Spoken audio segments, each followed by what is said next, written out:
of the nation.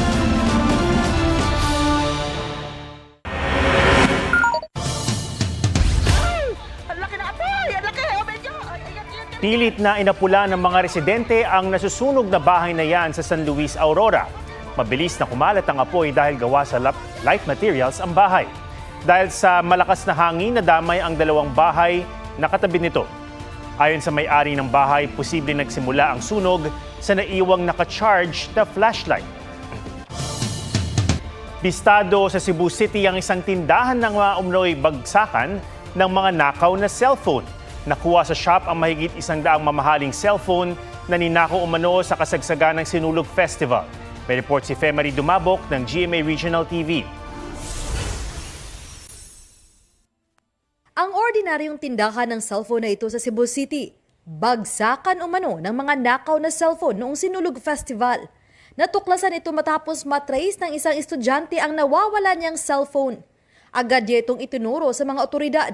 Sunod-sunod na magod ang reklamo sa barangay, daghang mga iPhone na wala, especially sa pagsinulog. Huli sa operasyon ang ilang sangkot umano sa nakawan. Mahigit 150 cellphone ang nabawi sa shop, na ang karamihan, mamahaling modelo. Ang benta nila sa kada unit, aabot ng hanggang 5,000 piso.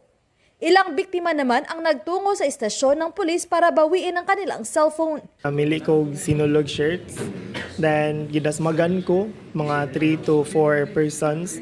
Naibong ko after ato ni kalit kagana kong bulsa. Yan, nawala na dayon. Pag abot na ako sa mapinte, wala na ako masakpan akong cellphone. Pag anak, lalo, morning pansang gisuot niya, lalo mo nagbulsa ba? Wala ko bantay, nakuha siya. Halos 100 cellphone na ang naibalik ayon sa Cebu City Police Office. Pinayuhan nilang iba pang nanakawan ng cellphone na pumunta sa kanilang tanggapan. Patuloy namang iniimbestigahan ang may-ari ng cellphone shop na posibleng maharap sa asunto. Bukod kasi sa illegal na aktibidad, napag-alaman ding walang business permit ang tindahan. Sinusubukan pa namin siyang makuhanan ng pahayag. Femery Dumabok ng GMA Regional TV. Nagbabalita para sa GMA Integrated News.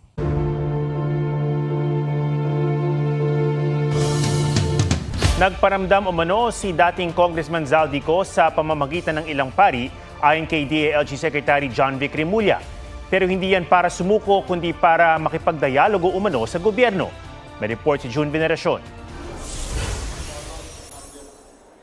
Mula lang magbukas ang 20th Congress noong July 28, hindi na dumalo ng sesyon si dating Ako Bicol Party List Representative Zaldico na isa sa mga idinidiin sa insertion sa 2025 budget at flood control scandal. Ayos na kapagsalita ng Kamara noong Setyembre, lumipad pa Amerika si Ko para magpagamot at ihatid ang anak doon. Sabi ng DILG noong Nobyembre, matapos mag-Amerika, nakapag-Europe at Japan pa si Ko. Lumutang si Ko sa ilang video messages na ipinost sa kanyang social media noon ding Nobyembre. Pero pagkatapos niyan, hindi na ulit nagpakita si Ko na ipinapa-aresto kaugnay sa manumalyang proyekto kontra baha sa Oriental Mindoro. Ngayon, sabi ng DILG, nagpaparamdam na si Ko. Meron na siyang feelers na through sa mga ibang pare na kilala niya. Pero paglilinaw ni Remulla, ang feelers ni Ko ay hindi pa para sa pagsuko. Parang nagpapakonect na gustong ng dialogue sa amin. So, pero of course, that's not verified. Parang nagsabi pa lang, sinabi ng kaibigan na pinaparating. Ipinarating daw ito ng grupo ng mga pari sa kapatid ng kalihim na si Ombudsman Jesus Crespin Remulla. Handa naman daw si Remulla na makipag-usap sa kampo ni Ko. Siyempre, we take them seriously. Yung gusto makapag-dialogue, kakausapin namin yan. Pero kung bribe, ay wag na. Sa huling monitoring ng DILG, nasa Portugal si Ko. Pero hindi siya basta-basta mapapadeport dahil bukod sa meron siyang Portuguese passport, walang extradition treaty ang Pilipinas at Portugal. Criminal mind talaga. May escape route kaagad eh. Diba? Galing na escape route niya. No? Maaga pa lang Feb. 1 year na siya. Nasa ano? 1 year na siya abroad. Mula naman sa pagkakadetain sa Senado, inilipat sa kustodiya ng Department of Justice ang isa sa mga nagdawit kay Ko na si dating DPWH District Engineer Henry Alcantara. State witness siya sa kaso ukol sa Ghost Flood Control Project sa Pandi, Bulacan. Ayon sa DOJ, dinala si Alcantara sa isang safe house. Tiniyak naman ng DOJ na dadalhin nila si Alcantara sa Senado kung kakailanganin. Whenever necessary, no? Of course, the end here is really for cooperation, no? For our witnesses. At yun nga, kaya nga sila na-admit sa program eh. 'Di ba? Sila ay nakikipagtulungan sa ating pamahalaan para mapatibay ang mga kaso. Tulad ni Alcantara, state witness din sina dating DPWH Undersecretary Bernardo, dating DPWH NCR District Engineer Gerard Opulancia at kontratistang si Sally Santos. Nauna lang sinabi ng DOJ na ligtas na sila sa criminal liability sa mga Bulacan Ghost Flood Control Projects. Pero pwedeng mapanagot sa iba pang kaso. Si Bernardo dinala sa DOJ para sa case build-up ng DOJ. Ang isa pang akusado sa Ghost Flood Control Project na si dating Senador Bong Revilla, dinalaw naman ang kanyang mga anak at kapatid sa New Quezon City Jail. No comment. Kumusta lang po si Senator? Ayon sa Bureau of Jail Management and Penology o BJMP, nakahiwalay pa siya sa ibang preso para sa medical quarantine. Gayon din ang mga kapwa-akusado niya na sila dating DPWH Bulacan Assistant District Engineer Bryce Hernandez at dating DPWH Bulacan 1st District Engineers JP Mendoza at RJ Dumasig at dating DPWH Bulacan 1st District Engineering Office Finance Section Chief at Accountant Juanito Mendoza. Kasunod ng 7 araw na medical quarantine, ihahalo na sila sa ibang preso. Kanina, iniharap na rin sa Sandigan Bayan para sa return of warrant ang dalawa pang kapwa-akusado ni Revilla na sina Engineer Emilita Huwat at Cristina Pineda ng DPWH Bulacan. Iniutos na makulong sila sa BJMP QC Female Dormitory sa Camp Karingal. June Veneracion nagbabalita para sa GMA Integrated News. Pandarambong at katiwalian ng ilang akusasyon laban kay Vice President Sara Duterte sa reklamong inihain ni dating Senador Antonio Trillanes IV at isang grupo. Ang hiling nila sa Ombudsman, imbestigahan ang bise at sampahan ng impeachment complaint. May report si Maki Punido. Bit-bit ang bungkos ng mga dokumento nagtungo sa Ombudsman si dating Senator Antonio Trillanes IV kasamang civil society group na The Silent Majority para maghain ng mga reklamo laban kay Vice President Sara Duterte. Hiningi ng mga complainants na mag-imbestiga ang Office of the Ombudsman at pagkatapos ay maghain ng impeachment complaint laban kay Vice President Sara Duterte. Git ng grupo, guilty si Duterte sa malversation of public funds, graft and corruption, bribery at plunder dahil sa maanumalya umunong paggamit ng 650 million pesos na halaga ng confidential funds noong kalihim pa siya ng DepEd at bilang Vice President. Nakakabit sa reklamo ang salaysay ni Ramil Madriaga, ang nagpakilalang dating civilian intelligence agent ng BICE at ama nitong si dating Pangulong Rodrigo Duterte at nagsabing naghatid siya ng pera mula sa confidential funds sa ilang individual, alinsunod sa utos daw ng BICE. Nilustay din umano ni Duterte ang mahigit 2.7 billion pesos na confidential funds noong alkalde pa siya ng Davao City. Ipinunto rin ng grupo ang inilabas ng Commission on Audit na notice of disallowance dahil sa posibleng mali o sobrang paggamit ng DepEd ng pondong aabot sa 12 billion pesos. Halos 7 billion pesos din daw ang umano'y unliquidated cash advances o hindi na ipaliwanag na gastos ng ahensya. May higit 15 billion pesos din umanong pondo ang DepEd na hindi nagamit na nakalaan para sa iba't ibang proyekto gaya ng pampatayo o pagkumpuni ng classrooms. Binanggit din ng grupo ang umano'y overpriced na laptop sa DepEd. Guilty rin daw si Duterte ng bribery and culpable violation of the Constitution dahil sa mga hindi maipaliwanag na yaman. May 2.4 billion pesos umanong nakadeposito sa bank account ni Duterte kung saan ka-joint account ang kanyang amang si dating Pangulo Rodrigo Duterte at asawang si Attorney Manasseh Carpio. Ang mga bank deposit na ito at iba pang investments hindi raw idineklara sa SALN ni Duterte. Pagka binuksan yung bank accounts or galing man lang dun sa mga flagged transactions ng AMLAC, ito na hindi na nila maitatanggi. Dati rin daw tumanggap si VP Sara at kanyang mga kaanak ng suhol mula sa ilang kilalang umano'y drug personalities.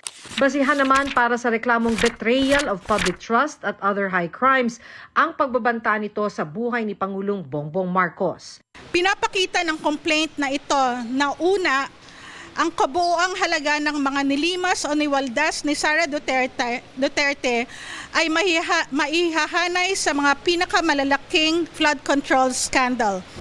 Hinihingi pa namin ang pahayag ni Vice President Duterte at ang Office of the Vice President pero wala pa silang tugon. Pero dati nang sinabi ni Duterte, wala siyang personal na relasyon kay Madriaga. Dati na rin niyang itinanggi na may mali sa paggastos ng Office of the Vice President at DepEd sa confidential funds. Maki Pulido, nagbabalita para sa GMA Integrated News. 4 ang patay sa salpukan ng pampasaherong jeep at dump truck sa Isabela. Ang nahulikam na aksidente sa spot report ni Oscar Oida. Matuli ng takbo ng jeep na yan nang sumalpok sa kasalubong na dump truck sa Santiago Rojas National Road sa Luna, Isabela. Nahagip pa ang isang motorsiklo. Wasak ang jeep na natuklap pa ang bubong. 4 ang naiulat na namatay. Dinala naman sa Esther Garcia Medical Hospital ang iba pang nasugatan. Sa investigasyon ng pulisya, parehong mabilis ang takbo ng 2 sasakyan. Nawalan umano ng kontrol ang dump truck dahil basa ang kalsada.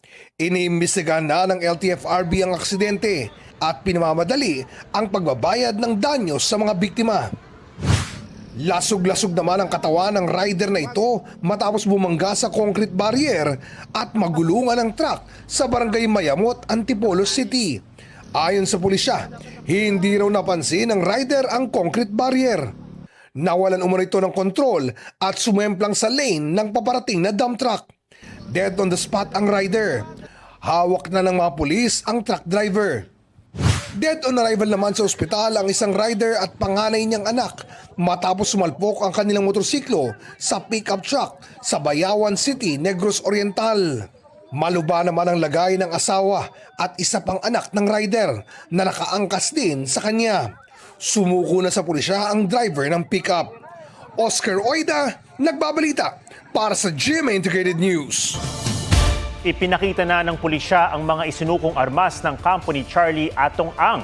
Sa mga bagong litratong ipinadala ng Mandaluyong CPS, makikita ang 3 pistol, 1 revolver at 1 rifle na nakarehistro kay Ang. Kasama rin dyan ang mga bala at magazine. Isa pang rifle na nakarehistro kay Ang patuloy pang hinahanap.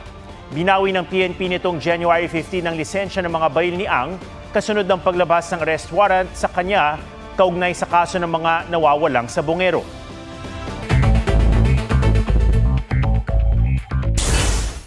Kauna-unahang impeachment complaint laban kay Pangulong Marcos na i-transmit na sa Office of the Speaker. Inihain niya ni Attorney Andre De Jesus noong January 19 at inendorso ni House Deputy Minority Leader Jet Nisay. Sa Rules of Procedure ng Kamara, isasama ang impeachment complaint sa Order of Business sa loob ng 10 session days. Kasunod nito, ire-refer sa Justice Committee sa loob ng 3 session days. Cavite 4th District Representative Kiko Barsaga nahaharap sa ikatlong cyber libel complaint. Isinampa ito ni Manila 2nd District Representative at National Unity Party member Rolando Valeriano. Nagugat ang reklamo sa online post ni Barzaga kung saan inakusahan niyang nasuhulan umano ng isang personalidad ang ilang mambabatas na miyembro ng kanyang partido. Itinanggi ni Valeriano ang akusasyon. Haharapin naman daw ni Barzaga ang reklamo tulad ng 2 cyber libel complaints. Minority report ng Senate Minority kaugnay sa flood control scandal dapat itapon sa basurahan ayon kay Senador Ping Lacson. Sabi ni Lacson, pambabastos ang minority report na isinumite habang gumugulong pa ang investigasyon ng Senate Blue Ribbon Committee sa flood control issue. Punto ni Lacson, may botohan naman kung saan pwedeng maisama ang mga puna para sa final report. Sabi naman ni Senadora Amy Marcos na isa sa mga nakapirma sa minority report, ang pinatutunguhan ng minority report ay ang taong bayan. Ayaw na raw niyang patulan ang usaping respeto. Kung may nangyayaring pinakamalaking bastusan, yun daw ay ang pambabastos sa talino at pangunawa ng Pilipino. Hindi raw siya ang may basurang pinagtatakpan. Tina Panganiban Perez, nagbabalita para sa GMA Integrated News. Inilabas ni Batangas 1st District Congressman Leandro Leviste ang listahan ng mga anyay contractor na nakakuha ng pinakamalaking kontrata ng gobyerno mula sa unprogrammed appropriations noong 2023 at 2024. Nangunguna rito ang SunWest na nakakubra umano ng 11 bilyong pisong halaga ng kontrata. Ang SunWest ay ang kumpanyang dating pag-aari ng pinagahanap ngayong si Zaldico. Ayon kay Leviste, nakuha niya ang impormasyong ito sa isang anyang DPWH insider. Pagdidiin ng kanyang opisina, ang listahan ng mga unprogrammed appropriation ay batay sa mga special allotment release order na bukas sa publiko at ang mga kontraktor ay matatagpuan sa transparency portal ng DPWH. Sinisikap namin makuha ang pahayag ng SunWest kaugnay nito. Cast ng High School Musical, nagbalik tanaw sa 20th anniversary ng pelikula. Labis ang pasasalamat sa Wildcats ng PhilAm na si Vanessa Hudgens na gumanap bilang Gabriela Montez. Grateful din si Sharpay Evans, played by Ashley Tisdale, na maging part ng 2006 iconic film. Meghan Trainor welcomes her baby girl. Proud na ibinalita ng Grammy-winning American singer-songwriter na isinilang na ang kanilang number 3 via surrogacy. Former football star David Beckham may pasaring sa mga pahayag ng panganay na si Brooklyn. Sa isang interview, sinabi niyang children are allowed to make mistakes, that is how they learn. Nitong Lunes, sinabi ni Brooklyn via social media na hindi na siya makikipag-ayos sa kanyang pamilya, na anya'y nagmamanipula ng naratibo ng kanilang pamilya at pilit na sinisira ang pamilya nila ng asawang si Nicola. Aubrey Carampel nagbabalita para sa GMA Integrated News. At yan po ang State of the Nation para sa mas malaking misyon at para sa mas malawak na paglilingkod sa bayan. Ako si Ato Maraulio mula sa GMA Integrated News, ang News Authority ng Pilipino. Huwag magpahuli sa mga balitang dapat niyong malaman. Mag-subscribe na sa GMA Integrated News sa YouTube.